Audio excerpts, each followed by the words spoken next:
नेपाल से छोड़े हुए पानी से बिहार के 19 जिलों बाढ़ से क्षतिग्रस्त है।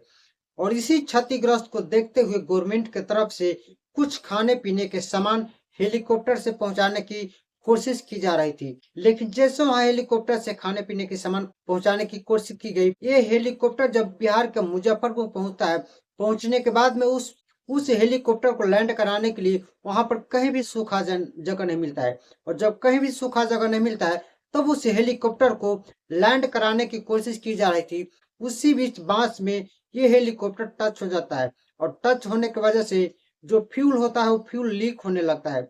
और जैसे फ्यूल लीक होता है, पायलट मजबूरन उस हेलीकॉप्टर को लैंड कराने को मजबूर हो जाते हैं। लेकिन लैंड कराने के लिए उनके कहीं कोई जगह ही नहीं था, इसलिए वो पानी में ही उतार देते हैं। यानी तकरीबन 3 फीट से ज्यादा, 4 फीट पानी होता है, उसी खेत में उस हेलीकॉप्टर को उतारा जाता है। यदि उस खेत में लैंड नहीं कराया जाता तो शायद बहुत बड़ी घटना हो सकती थी। जैसे फ्लाइट वहां पर लैंड करता है, ग्रामीण के ग्रामीण के लोग वहां टूट पड़ते हैं। और जब वहां जाते हैं तो उस हेलीकॉप्टर के अंदर चार चार फोर्स का जवान थे और पायलट थे। उनमें से 2 लोग को ज्यादा नुकसान पहुंचा है, जिनको मुजफ्फरपुर के MKCH हॉस्पिटल में भर्ती कराया जाता। और उस खेत में हेलीकॉप्टर को उतारने की वजह से उसमें जैसे खाने पीने की सामान, जैसे चिवड़ा, मीठा और मोमबत्ती, कैंडल वगैरह थी, ये सब बर्बाद हो गए हैं। तो ये घटना है 2 अक्टूबर 2024 के।